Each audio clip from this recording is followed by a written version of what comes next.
Hi, Tom Iselin here, and welcome to First Things First. This is day 11 of boot camp, a leadership guide to building a gold standard nonprofit. Over the past several shows, I've talked about how you can transform a culture of lip service passion into one of authentic passion. And today, I'm going to wrap up the series with a quick summary of some of the salient points I covered. Okay, as you may recall, I ran a nonprofit in the resort town of Sun Valley, Idaho called Sun Valley Adaptive Sports. Some of its board members had tremendous excitement for the mission. The problem was they made lots of noise about the mission they claimed to care so much about, but did little to fulfill it. Like a faucet, it seemed they would turn on their passion only when it was time to talk with donors, secure a partnership, or bring on new board members. But it was all talk. It was lip service passion. It took 2 years and a tremendous amount of resources to replace the Adaptive Sports Board and to transform a culture deeply rooted in lip service passion into one of authentic passion. Can you imagine how much time, energy, and money Adaptive Sports would have had available for programming, fundraising, and operations had it not had to direct all these resources to transform its passion? Luckily for Adaptive Sports, things changed and we survived.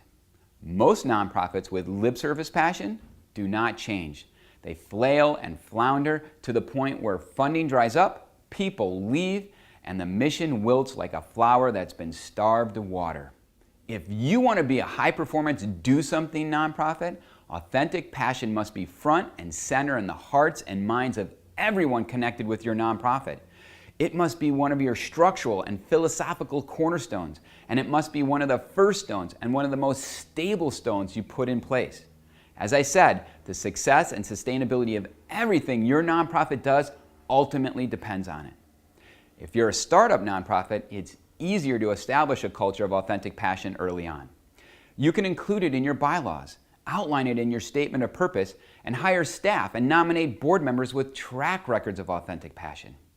Well, if you're an established nonprofit, you have your work cut out for you.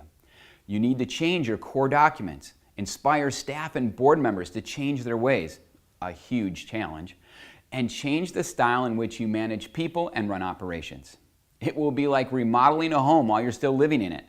Expect the process to be messy, inconvenient, cost more than you budgeted, and take twice as long as planned. The good news, once you've remodeled your nonprofit, an authentic passion becomes a driving purpose.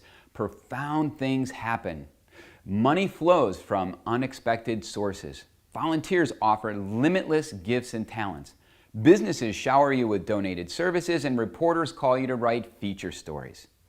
Most importantly, there becomes a steadfast commitment and a Ferris wheel of excitement by everyone connected with your nonprofit to do something and work with a pressing sense of pride and excellence to fulfill your mission and to share their experiences with infectious enthusiasm to all they know.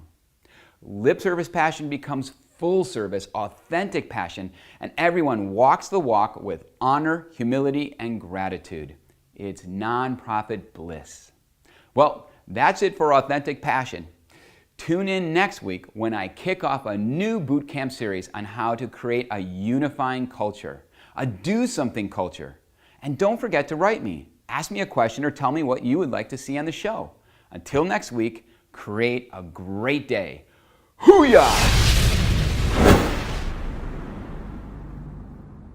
Here with another episode of First Things First. I have some new friends here in Hollywood who are Nate, Carly, Shaylee.